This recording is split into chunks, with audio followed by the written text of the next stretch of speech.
Hello, this is Michael Moss.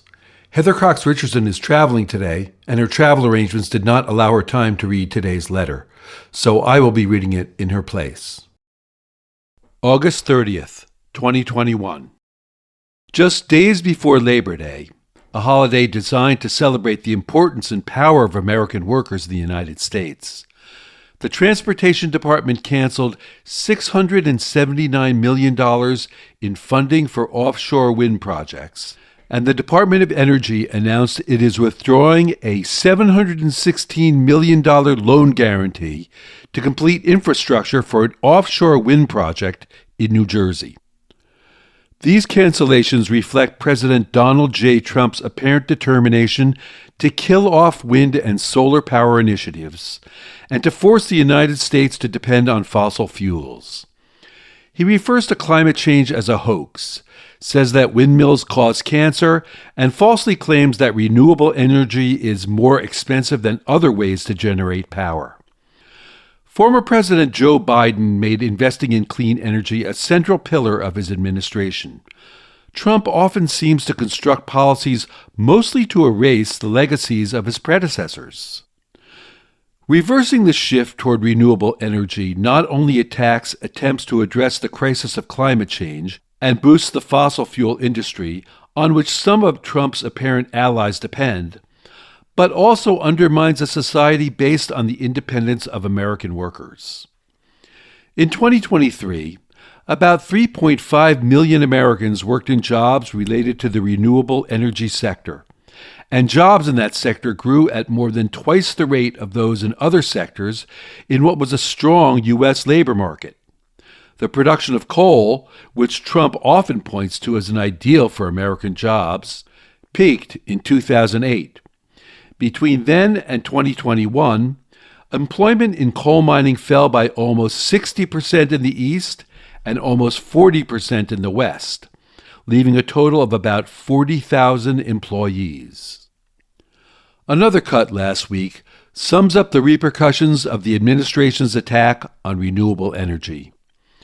On August 22nd, the Interior Department suddenly and without explanation stopped construction of a wind farm off the coast of Connecticut and Rhode Island that was 80% complete and was set to be finished early next year.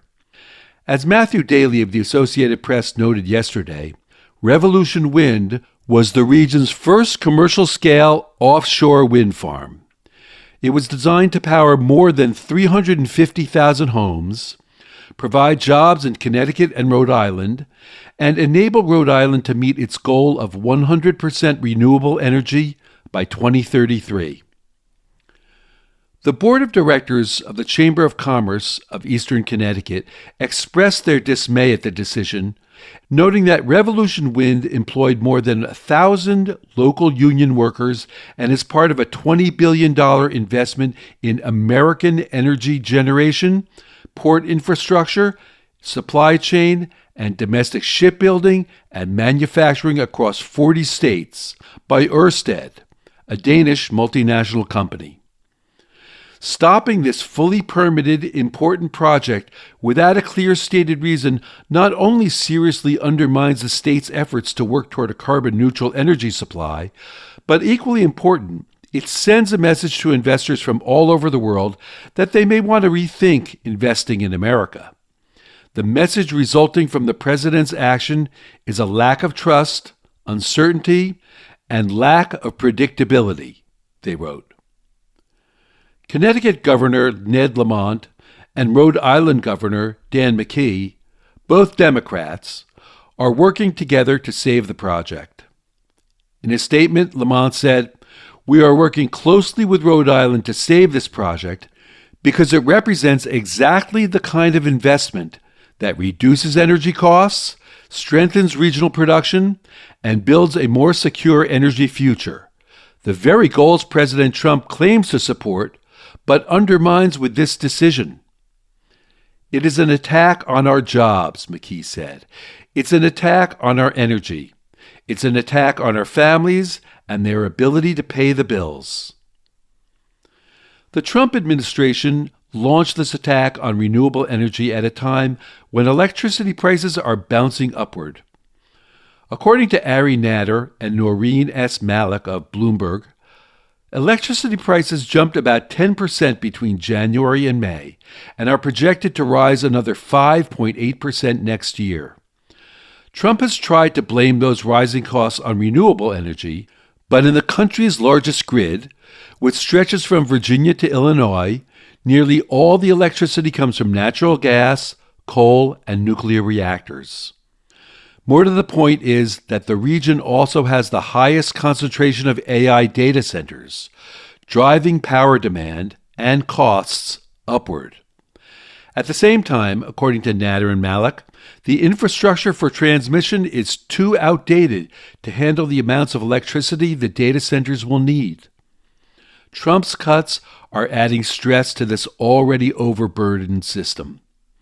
Over the next decade, they are projected to reduce additions to the electric grid by half compared to projections from before his cuts. In July, Ellen Nilsen of CNN reported that cuts to renewable power generation, as well as to the tax credits that encourage the development of more renewable power projects, are exacerbating the electrical shortage and driving prices up. The Trump administration claims that relying on fossil fuels will jumpstart the economy, but higher costs for electricity are already fueling inflation, and in the longer term, more expensive power will slow economic growth. In contrast, China has leaped ahead to dominate the global clean energy industry. Cheaper electricity there is expected to make it more attractive for future investment. Renewable energy is crucial to addressing the existential crisis of climate change, but, as former President Joe Biden emphasized, developing the sector was also key for building a strong middle class. Well-paying jobs, in turn, help to protect democracy. Historically, a system in which local economies support small businesses and entrepreneurs promotes a wide distribution of political power. In contrast, extractive industries support a system that concentrates wealth and power in the hands of a few individuals. The extractive systems in the pre-Civil War American South, where cotton concentrated power and wealth, and later in the American West, where mining, cattle, and agribusiness did the same, nurtured political systems in which a few men controlled their regions.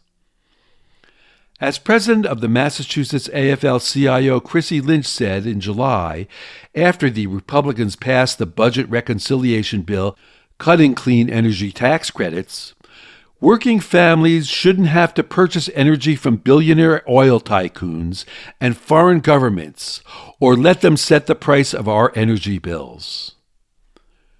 Her observation hit home earlier this week when Joe Wallace, Costas Paris, and Colin Eaton of the Wall Street Journal reported that the comments of Russian President Vladimir Putin and Trump at their meeting in Alaska on August 15th, in which they talked about doing more business together, were not vague goodwill. ExxonMobil and Russia's biggest energy company, Rosneft, have been in secret talks to resume a partnership to extract Russian oil, including in the Arctic, that had been severed by Russia's attack on Ukraine in 2022. Lou Antonellis, the business manager of the Massachusetts International Brotherhood of Electrical Workers, Local 103, added that the cuts to renewable energy projects in the U.S. were not just cuts to funding. You're pulling paychecks from working families. You're pulling apprentices out of training facilities. You're pulling opportunities straight out of our communities. Every solar panel installed, every wind turbine wired, every EV charger connected, that's a job with wages, health care, and a pension that stands for dignity for the American worker. You don't kill that kind of progress. You build on it.